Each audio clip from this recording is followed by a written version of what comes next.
Thomas, vous semblez particulièrement perturbé. Vous pouvez me dire ce qui vous est arrivé? J'ai fait des rêves qui n'étaient pas que des rêves.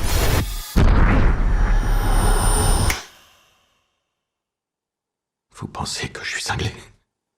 On n'utilise pas ce terme ici. Descartes va mettre en doute l'existence même du monde extérieur, ce qu'on appelle le solipsisme.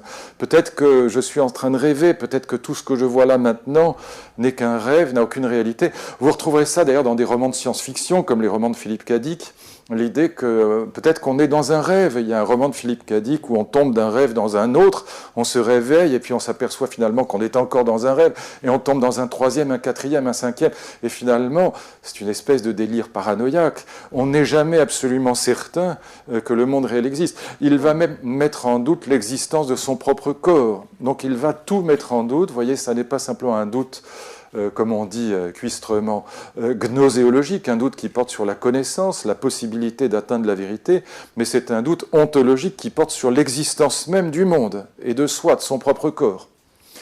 Et donc les méditations, la première méditation, c'est un texte littéraire, très très bien fait évidemment. C'est un texte littéraire dans lequel Descartes, étape par étape, va creuser le doute. À chaque fois, il se fait à lui-même des objections, du genre, douter de son propre corps par exemple n'est pas raisonnable, douter du monde extérieur n'est pas raisonnable. Et chaque fois, il va contre ces arguments qui essayent d'affaiblir le doute, trouver d'autres arguments qui renforcent le doute. Vous voyez, c'est un dialogue intérieur qui va pousser le doute progressivement jusqu'à une radicalité absolue, encore une fois, dans le but de chercher quelque chose qui résiste. Cette étape du doute, cette étape qui raconte en quelque sorte le dialogue intérieur de Descartes entre arguments pro-doute et arguments contre-doute, pour parvenir, encore une fois, à radicalité absolue. Premier argument, il est tout simple, il n'est pas mauvais d'ailleurs celui-là. Premier argument pour douter, nous avons tous l'expérience d'avoir été absolument certain, on fait des paris dans un dîner, on est absolument certain de ceci ou de cela, peu importe quoi, et on s'est planté, on s'est trompé. Et donc on a tous cette expérience-là d'avoir eu une certitude absolue, et malgré tout de s'être trompé, d'avoir perdu un pari. Ça nous est tous arrivé. Et donc c'est une première raison de douter. Voyez bien, si je me suis trompé alors que j'étais totalement certain d'avoir raison, ça peut encore m'arriver quand je pense que le monde extérieur existe ou que sais-je. Eh bien, premier motif de douter, donc le fait que le jugement humain n'est pas fiable. Nous nous sommes tous trompés en étant absolument certains d'avoir raison. Premier argument. Deuxième argument, c'est l'argument des sens. Les sens sont trompeurs. Or ça, c'est un argument classique qui remonte à Platon, on va le retrouver dans toute l'histoire de la philosophie. Les sens sont trompeurs, je vous donne quand même sa forme, logique, si je puis dire, sa forme vraiment rationnelle à cet argument qui met en cause la sensibilité. Nietzsche le tournera en dérision, par exemple, dans Le Crépuscule des idoles.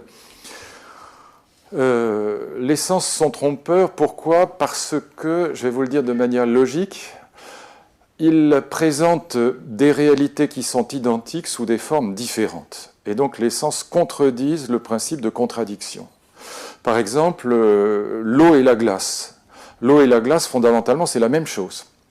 C'est H2O, on dirait aujourd'hui, si je veux donner une formule chimique, mais enfin, même du temps de Descartes, quand on ne connaît pas la formule H2O, on sait que la glace et l'eau bouillante, c'est la même chose. Or, si nous n'étions, vous voyez l'argument, si nous n'étions que sensibilité, si nos seuls moyens de connaissance étaient les sens, si nous n'en avions pas d'autres, si nous n'avions pas l'entendement, l'intelligence, la raison, eh bien, nous serions en permanence trompés par les sens qui nous présentent une réalité identique sous deux aspects complètement différents. La glace est solide, elle est glacée, elle est froide. L'eau bouillante, elle est liquide et elle est brûlante, comme son nom l'indique. Eh bien, les sens perçoivent deux réalités complètement différentes alors qu'il s'agit de la même réalité. Et par conséquent, les sens contredisent le principe fondamental de la logique, c'est-à-dire le principe d'identité ou le principe de non-contradiction. D'accord? Donc, deuxième argument, anti-sens. Troisième argument, et là, c'est troisième étape plus exactement, justement, là c'est le doute sur le doute qui revient. Est-ce que c'est raisonnable de douter? Et donc l'argument anti-doute que Descartes s'adresse à lui-même, pour y répondre et donc pour radicaliser le doute. Vous voyez la logique de la première méditation. Eh bien, la troisième étape, c'est que,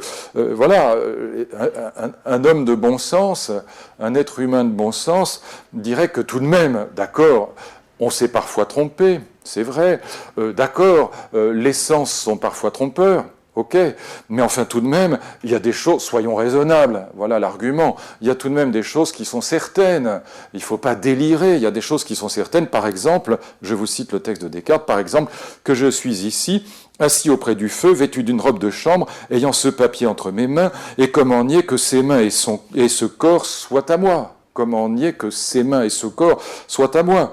Sinon à être, ajoute Descartes, comme ces insensés, qui se croient rois alors qu'ils sont miséreux, ou encore qui s'imaginent être en verre. Et Descartes ajoute cette phrase, et je vous la cite parce qu'elle va donner lieu au commentaire de Foucault de Derrida, qui est donc un commentaire tout à fait fallacieux. Mais quoi, dit Descartes, ce sont des fous, les gens qui pensent que leur corps ne leur appartiennent pas, que leurs mains ne sont pas eux, ce sont des fous, que le monde extérieur n'existe pas, tout ça, ce sont des fous. Mais quoi, ce sont des fous. Et quatrième étape, donc là, vous voyez, vous avez un argument anti-doute, tout de même, soyons raisonnables. Je sais bien que mes mains sont mes mains, sauf que, quatrième étape, pour radicaliser le doute, le fameux argument du rêve. Combien de fois ai-je cru que j'étais réveillé alors que j'étais en train de dormir ? Je vous lis là le texte de Descartes. Combien de fois m'est-il arrivé de songer la nuit que j'étais en ce lieu, que j'étais habillé, que j'étais auprès du feu, quoique je fusse tout nu dedans mon lit ?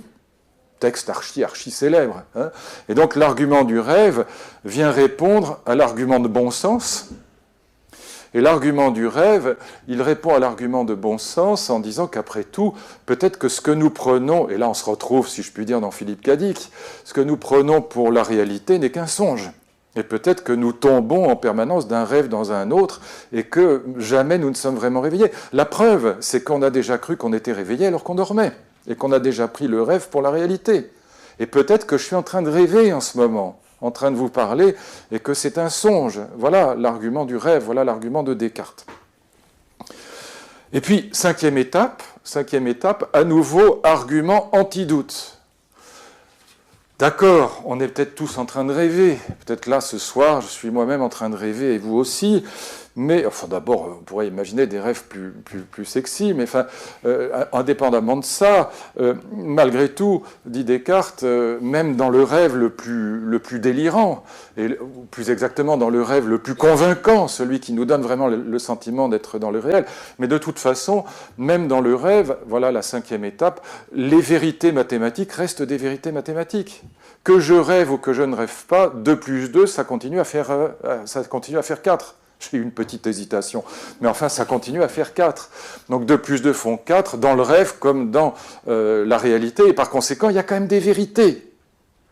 D'où la cinquième étape, et là aussi nombre de commentateurs s'y sont incroyablement trompés, la fameuse hypothèse du Dieu trompeur justement. Ah oui, 2 plus 2, ça fait 4 dans le rêve comme dans la réalité, c'est vrai. Mais peut-être qu'il y a un Dieu trompeur, peut-être qu'il y a un Dieu qui s'amuse à me tromper. L'hypothèse du Dieu trompeur, elle vient du fait que nous avons tous l'idée de Dieu. Tout le monde a l'idée de Dieu, même les athées. Hein, même les athées les plus militants. Pour être athée, il faut avoir l'idée de Dieu, sinon on n'en parlerait même pas. Donc nous avons tous l'idée de Dieu. Et à l'époque de Descartes, on a, dans la théologie catholique, c'est très courant, on a cette hypothèse du Dieu trompeur, c'est-à-dire l'idée que Dieu serait comme un père de famille bienveillant, et que parfois il nous tromperait pour notre bien. Il nous trompe pour notre bien, comme il nous arrive de dire à nos enfants, que sais-je, que les bébés sont fabriqués dans les choux, qui sont apportés par la cigogne, ou que le Père Noël a déposé les cadeaux sous le sapin, ou ce que vous voudrez.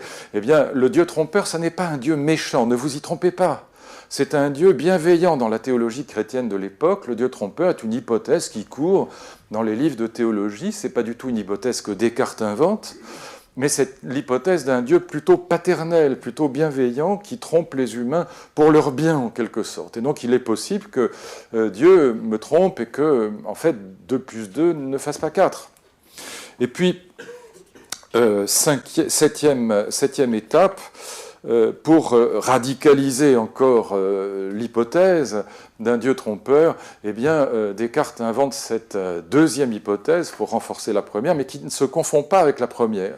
Contrairement à ce que beaucoup d'interprètes ont cru tout à fait à tort, il invente l'hypothèse, la fameuse hypothèse du malin génie. Ça, c'est la 7e étape. L'hypothèse du malin génie, alors cette fois-ci, ce n'est pas un Dieu bon, c'est un Dieu qui s'amuse à me tromper en permanence. Alors, c'est une hypothèse qui est non crédible, celle-là. Elle n'est pas dans la théologie de l'époque, elle est hyperbolique. Là, on voit que le doute est exagéré.